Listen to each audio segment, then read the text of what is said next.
Hello everyone, and welcome back to the channel. Today, we're diving into a story that marks the beginning of something extraordinary.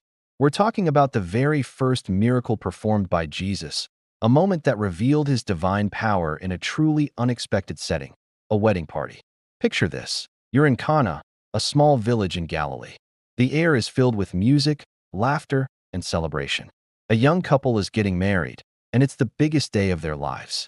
The feast is in full swing, guests are happy, and everything seems perfect.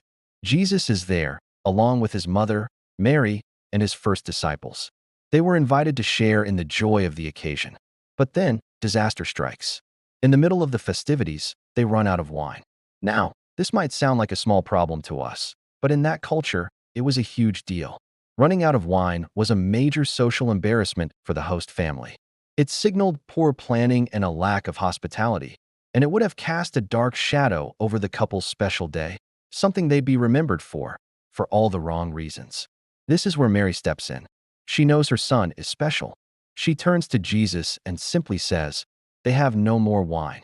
It's not a command, but a quiet statement of fact, filled with trust. She sees a problem and brings it to the one person she believes can solve it. Jesus' response is interesting. He says, "Woman, why do you involve me? My hour has not yet come." This might sound a bit harsh at first, but it's a profound statement. He's indicating that his public ministry, his hour to fully reveal his purpose, hasn't officially begun. He's operating on a divine timetable. Yet, Mary isn't deterred. She trusts him completely. She turns to the servants and gives them a simple instruction: do whatever he tells you. Nearby, there are 6 large stone water jars, each capable of holding 20 to 30 gallons. These weren't for drinking. They were used for ceremonial washing, a Jewish purification ritual. Jesus approaches the servants and tells them, "Fill the jars with water." So, they fill them to the very brim. Think about the effort involved. That's over 100 gallons of water they had to draw and carry. They simply obeyed, without question. Once the jars are full, Jesus gives another instruction: now draw some out and take it to the master of the banquet. Again, the servants obey. They draw from the jars they just filled with plain water and take it to the man in charge of the party. The master of the banquet tastes it, and he's completely stunned. He has no idea where this new wine came from. He calls the bridegroom over and says, "Everyone brings out the choice wine first, and then the cheaper wine after the guests have had too much to drink. But you have saved the best till now." He thinks the bridegroom was holding out on him, saving the absolute best wine for the end of the party, which was the complete opposite of the usual custom. What's incredible is that the water had been transformed into the finest wine. It wasn't just any wine. It was superior to what they had been drinking all night. And Jesus did this quietly, without any grand announcement. The only people who knew what really happened were the servants who filled the jars, Mary, and his disciples. This event, turning water into wine, was so much more than just saving a party.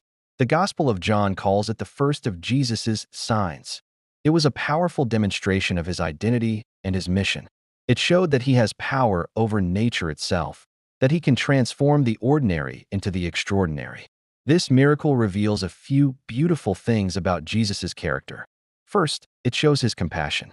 He cared about the embarrassment of a young couple and the joy of a simple celebration. No problem is too small or too human for him.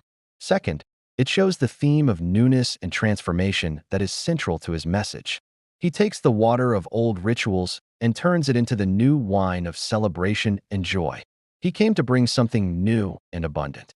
This first miracle at Cana set the stage for everything that was to come.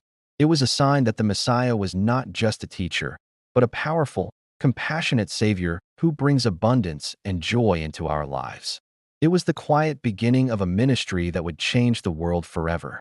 Thanks so much for watching. If this story resonated with you, please give this video a thumbs up and consider subscribing for more content like this. We'd love to have you as part of our community. See you in the next video.